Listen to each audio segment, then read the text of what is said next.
Hi everyone, this is Mark Marshall with Anatomy of Tone. In this video about music theory, I'm going to discuss 19 key insights for beginners to intermediate guitar players. Basically, things or topics that I wish I knew when I was getting started or at an intermediate phase of my guitar playing and really felt could have helped me move along faster. I'm going to start off with number one, but these aren't in sequential order. I'm just pulling ideas off the top of my head. So they all kind of intertwine together. So number one, learn the notes on the guitar neck. I think this is really important, and it's something that I struggle with all my guitar students. And nobody really wants to learn the notes on the neck. Everybody gets comfortable reading tablature, just looking at frets. It's not a fun task to learn how to do, but it's really important. I don't see frets on the fretboard, I see notes. So I think that's really important when you're trying to understand all of music theory. Learning music theory without understanding where all the notes of your instrument is kind of defeating in the sense of how you're going to use it, right? So it really only makes sense to be able to use music theory if you know your instrument well. So learn all the natural notes on the guitar neck first, and then worry about where the sharps and flats are. Actually, I do have a section in my book, Practice Makes Progress, on my website, anatomyofguitartone.com, where I discuss a systematic way to learn the notes string by string that I feel is the simplest and most straightforward, and it helped me when I was struggling learning the notes on the guitar fretboard. When you're learning guitar, you're not going to have a lot of references or experience. It's easy to get pulled into a number of different directions and wonder sometimes if you're doing the right thing or using the right technique. And I didn't really fully understand when I was learning guitar that there are techniques that follow certain genres of music. So the way you might see Buddy Guy play something might be different than the way you see James Hetfield play something or Segovia would have played something. This includes discussing wrapping your thumb around the guitar neck and whether you rest your pinky on the pick guard as you're picking notes, and has to do with the types of down picking versus up picking that you choose, and fingerings and what fingers you use to play through scales. These all trace through the genre. So one thing to do is, if you don't have an instructor, which I will talk about in a second, that you should research the genre that you're in, because if you're looking at videos that are pertaining to jazz and you're not looking to learn jazz, like say you're looking to learn punk, there's a lot of the technique and the concepts aren't really going to cross-pollinate as much. Of course, it's great to absorb as much as you can, but it just keep in mind that some of the concepts or techniques are varying. So don't feel necessarily like you're doing something wrong because you're following the technique of one of your favorite guitar players and you see somebody else in a video telling you that you're doing it wrong. Wrong is very subjective. Aside from causing damage to your muscles, wrong is not really a word that I would ever use. It has to do with the genre that you're playing and the style. So just keep that in mind, aside from trying to avoid creating any kind of physical damage, that that technique is variable. 3, understanding that chord tones are really important landing destinations when you're creating a melody or soloing. When I was learning modes and arpeggios, I was learning everything very fragmented. I started out being self-taught. I was self-taught for quite a long time before I took up studying with some mentors that really helped me really tie a lot of things together, because I had a lot of information that I gathered studying for myself. I did a lot of research, but I didn't really have a way to connect it really well, sew it together. I wish I realized that when it comes to melodies, that we use our chord tones as points of arrival and departure, and notes, other notes from scales, we actually play in between on our travels between those two chord tones. And of course there's exceptions to this, but having an awareness of this concept can really help you out a lot when you're trying to understand some of the core concepts of playing through chord changes and creating melody lines. 4, ear training. Ear training is incredibly important. Music is a hearing art. Immediately when you start playing an instrument, you should be training yourself to hear intervals and understand chords and hear chord cycles so that you could recognize these things. I've seen a lot of guitar players come at this too late in the game, including myself. I didn't understand the importance of this at first, and it turns out that it's probably maybe the most valuable thing you can learn while studying an instrument is to any instrument, and it actually will be applied if you pick up different instruments. The ear training, if you recognize pitches, recognize chord cycles, recognize modes, recognize scale degrees, all these things will allow you to move between different instruments and genres of music a lot quicker than if you don't know it. So there's some great music training apps or ear training apps that you can get nowadays and studying with an instructor to help you build exercises to make sure that you're systematically learning to train your ear in an organized manner can also be incredibly important. Number 5, reading music. Now, I know that somehow it's become uncool to read music. I've talked about this in some of my other videos, but learn to read music. It's like speaking a language. If we speak English, we know how to read English and write English as well, right? Reading music will open up so many doors for you, not only to be able to document your ideas, but to make sure you're documenting the research that you're doing to be able to recall later. It helps you memorize music better. It helps you fix problems in music, because if you write it down, then you can ponder and think about ways that you can work out of problems in a composition or something that you're working on. There's just so many benefits to reading music. It helps you play in time better. There's just so many benefits that I can't even it would be a long video to go into it. So I encourage you to learn to read music and forget about it being uncool. Yes, it takes quite some time to do. It is a tedious task, but it will do nothing but help you. Number 6, keeping a music journal. I'm a big fan of research and keeping journals. I have several journals on different topics that I'm always adding new material in. So for you, it could be just a moleskin book. Maybe it's just on guitar theory for you. But as you're learning new things, if you're watching a YouTube video, if you're studying with somebody, I always have a book open.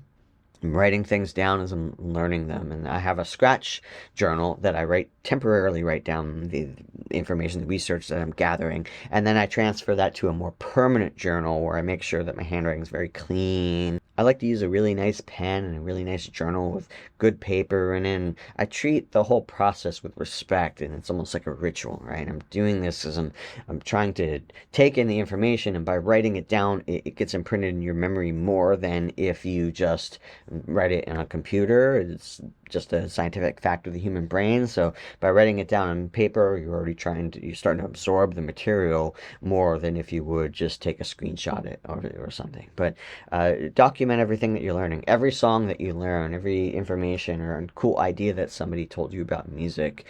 Create a library for yourself. 7, find a teacher. Teachers are so important in your progress. I started out, as I said, on my own, learning by myself. I was very isolated. I grew up in an environment where taking lessons was really frowned upon from other people. A family member who was a musician that I was around, it was a complicated situation, and they discouraged any kind of lesson taking. So everything I learned was on my own, and I feel like up until when I moved to New York City, I just was in a vacuum, and I don't know. I feel like in retrospect, it could have saved me a lot of time if I had a teacher. Anytime I was getting confused or needed clarity, I just really feel like I could have sped up my process a lot.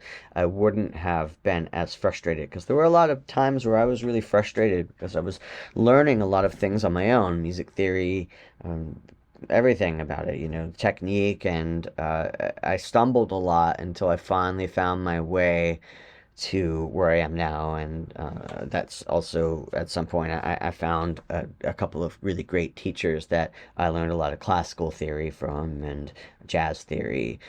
Most of the guitar theory and technique I learned was on my own, but it took a long time. It'll just cut your progress time in half. It'll double time it. You'll learn so much quicker. And don't worry about any teacher trying to impose themselves on you or trying to make them sound like you. A great teacher will not do that. If you have a teacher that's doing that, then you don't have the right teacher. But there are many great teachers out there today that you can find that are going to completely let you be yourself and find your identity, but just are going to be a trail guide to help you get to the destination faster. Number 8, music theory in order of importance. This is also something a teacher can really help you with. There's a sequence to learning music theory that can make it a lot easier. I learned this the hard way because of being self-taught. I learned like step 7 before I learned step 3. And so everything was out of order, and it took me a long time to sort it in like a puzzle and get it all put together.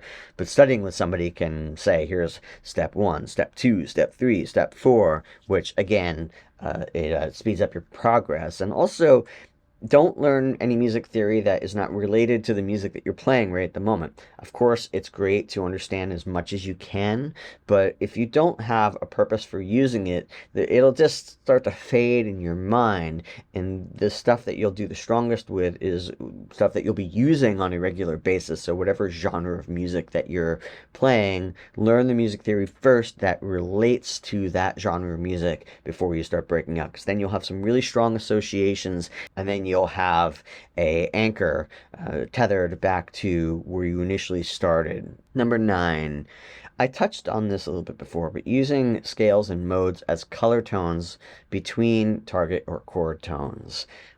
I don't know why, but this concept took me a long time to understand. When I learned a mode, I just tended to play all the notes in the mode all the time and didn't have a good sense of like resolution and what notes were creating tension and how the modes sounded differently. Say you have 2 notes, you have a point of departure and a point of arrival, and what you would use are scale or modal notes in between those to connect them by a stepwise motion. Of course, there's many techniques for this, but understanding that core concept can really help you out a lot. 10, chord scales. Getting a grasp on what chords and modes/scales are great matches for one another. This is really important for when you want to play over chord changes. A lot of guitar players get stuck and feel paralyzed sometimes when people pull out a chord progression that might be a little less than expected, or just not a 1-4-5 or a 1-6-4-5 or something, right? Something that's very typical and played over and over again. If somebody throws a weird chord in there, a lot of guitar players will get stumped and just stop and feel a little paralyzed. One way to get past this and understand how to play over chord changes, or changes is what we say, is to have an understanding of not only what is in each chord that exists, but also what chord scales, what modes match those chords. So for instance, like because of the genres of music that I'm in, I'm write and play surf music, rock music, blues, metal, punk. I also write a lot of classical music and atonal music and jazz. So I'm all over the place with the harmonies. So if somebody plays a minor 7 flat 5, I know that I could use the Locrian mode or the Locrian natural 2 mode over it. I just understand that the Locrian mode has all 4 notes of the minor 7 flat 5 chord in it, and it also gives me some great passing tones in between those chord tones that'll create a very specific flavor. So this allows me to navigate through chord changes and make it sound melodic and keep the mood for each of the chords and just make more calculated decisions. Or if I'm hearing it in my head, I can expand on what I'm hearing. I'm not just stuck. It's what happens sometimes when you don't know those things. Something cool starts happening and then you just you don't know where to take it. You're just lost. And so then you're just, a blind chicken pecking for corn. Number 11, how to practice. There is a right and wrong way to practice. Having a deliberate practice routine can also speed up your progress. And so what do I mean by deliberate? I mean having a list made out, knowing how much time you have to practice, knowing what skills you want to practice in those times, figuring out what is realistic for you to practice on a regular basis, and then knowing when to rotate new concepts or theoretical ideas or songs in and out. So structure, which is really a big part of it, and planning is really a big trait for guitar players that you see progressing really quickly. Some people figure this out naturally, other people don't. When I started playing, I wasted a lot of my time. I played a lot. I was playing like 8 to 10 hours a day, a lot. But I just don't know. I don't feel like I used that time effectively because I didn't have these skills. So although I was playing a lot and I did get good, I think that I squandered some of that time, and if I knew how to practice better at the time, I think probably my progress would have been even faster, and I would have maybe felt more accomplished in the time period that I was practicing. Study and transcribe songs you love. It doesn't mean you have to transcribe and figure out the whole song. Working on one cycle of a chord progression or a chorus or even a cool chord in a bridge or a melody line, basically a snapshot from music you like. Don't overwhelm yourself with too much information. Figure it out by ear, though. This is important. Being able to recognize the pitches, the chord cycles, the rhythms, being able to write it down, also being able to read and write music, and be able to then play it and recreate it and be able to remember it. There's a lot of skills that we need to embrace when we're working on transcribing. All of my mentors have always said it. I can't tell you how many times I've heard it. It's one of those things like, yeah, yeah. Okay, transcribe. Yep, yep. You're telling me to transcribe. It's like everybody tells me to do that. Every master musician, everybody I've studied with. So do it. Small bits, right? But and again, put that in your journal and hang on to it. Make sure it's organized, labeled correctly, neatly written, so that you can access it later. 13. How to memorize music effectively.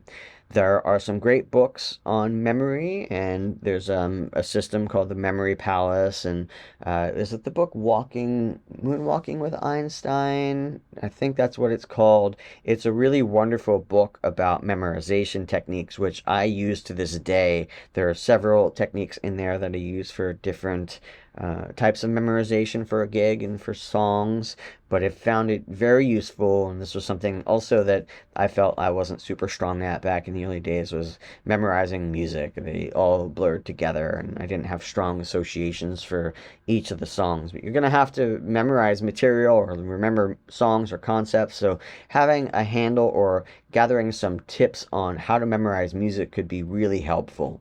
Number 14, focus while playing. There's a term that's called flow state. When you get in this state of mind, you lose track of time, and it tends to leave you feeling less frustrated and more accomplished. You retain more.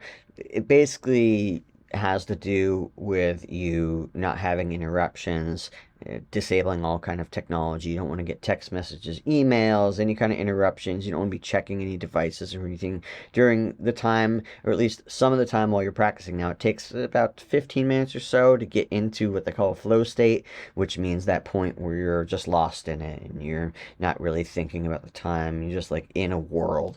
Being in that world could be really important for practicing for shows, learning songs, learning music theory, doing anything, working on your technique.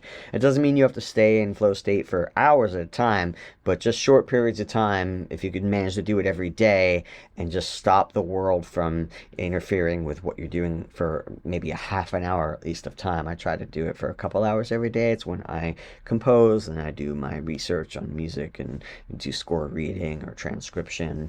And that's the time when I lock the world out. I don't have my Apple Watch on.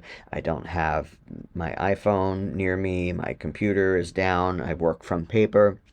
So I'm kind of go back to the Flintstones age in order to allow myself to get to that flow state. And I find I walk away feeling much happier and I feel like I've accomplished more. 15, this ties into music theory overall, but learning how to harmonize, how harmony works, and the various types of harmonization. For instance, in jazz, sometimes we harmonize in fourths, and sometimes in other forms of music, we may harmonize in fifths. Most often, we use tertial harmony, which is harmonization in thirds, but that doesn't mean we can't harmonize in seconds. So there is obviously a couple of techniques that are used for harmonization. This goes for if we're working something out for a string section or we're trying to work out vocal harmonies. Learning harmonization can really help you on guitar. There's going to be at some point where you're going to want to harmonize your lines you're working on, or you need to figure something out for the whole band to play. It's just super powerful to understand harmonization and understand what the leading tone is, and also what the sounds you get from stacking intervals on top of each other and what the sonorities sound like. 16, having positive influences around you. This is really important. I came up in a really negative environment. I grew up around a narcissist, and it was incredibly negative, emotionally abusive. It was just a harsh environment to be a musician in, because this person was also a musician.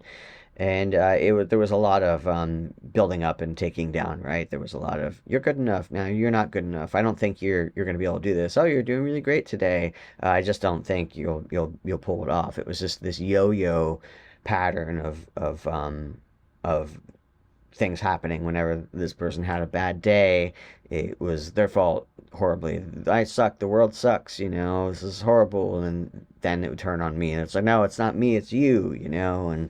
And it's kind of amazing I survived that and still had love for music. I guess my love for music was stronger than this person could break.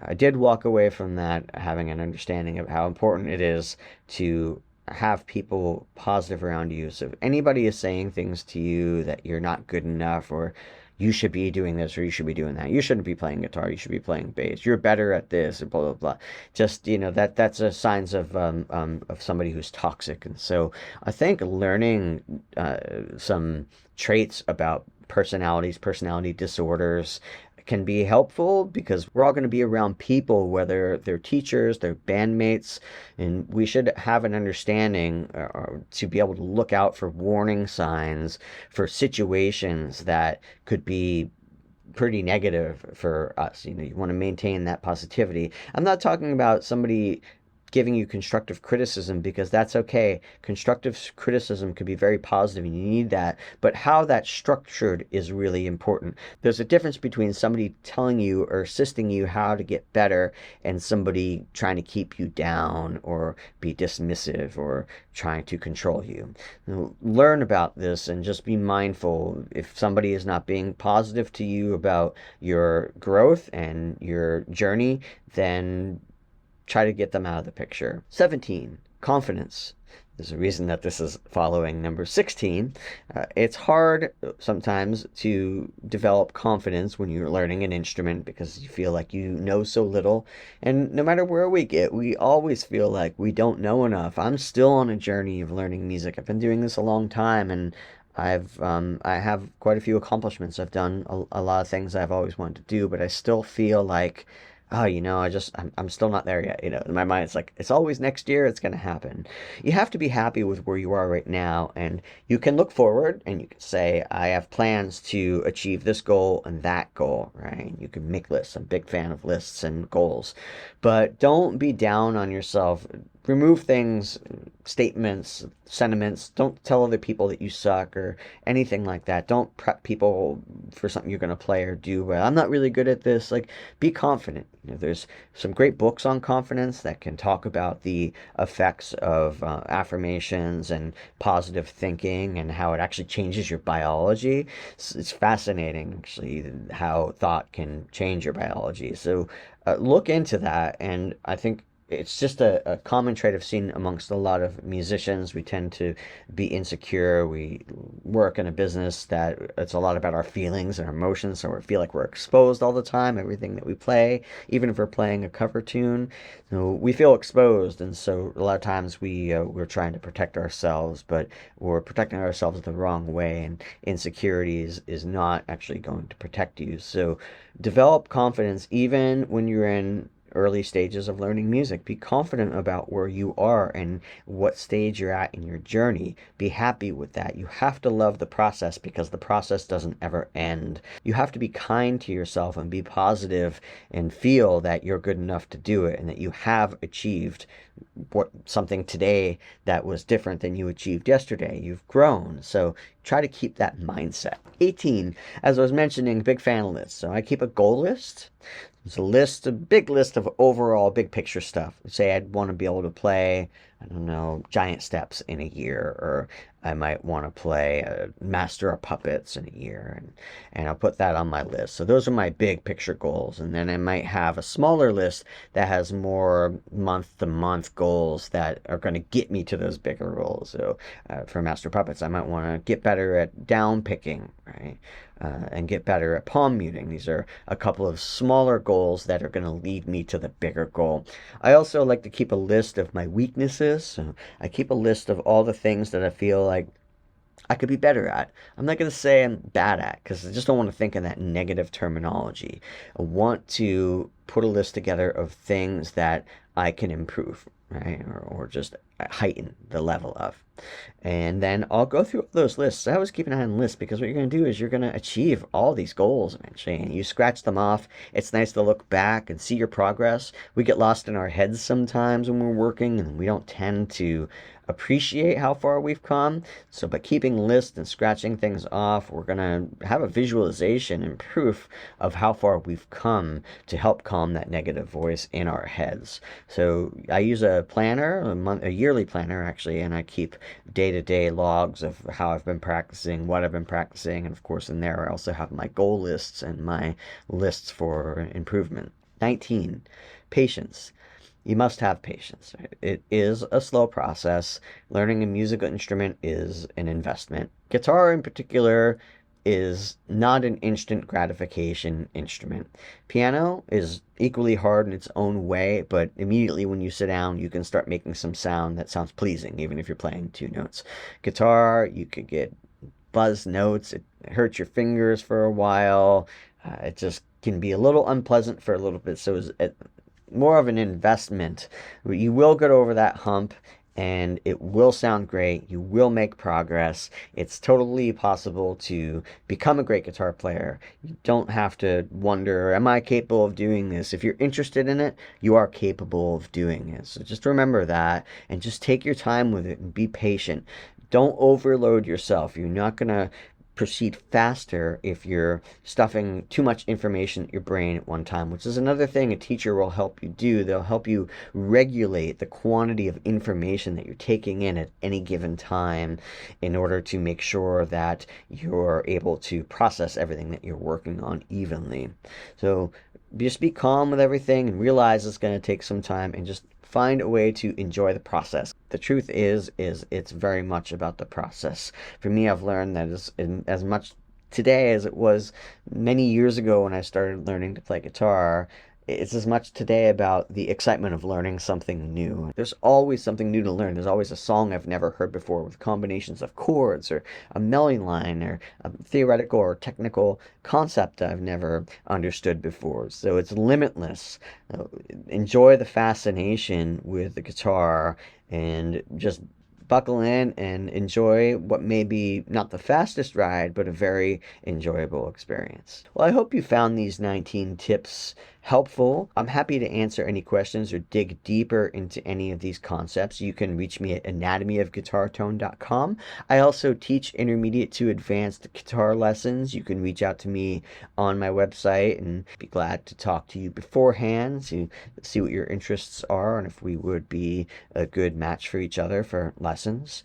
You can also check out my podcast, Anatomy of Tone, which is on iTunes and Spotify and all the major podcast outlets. I hope everybody has a great week. Until next time, I'll see you then.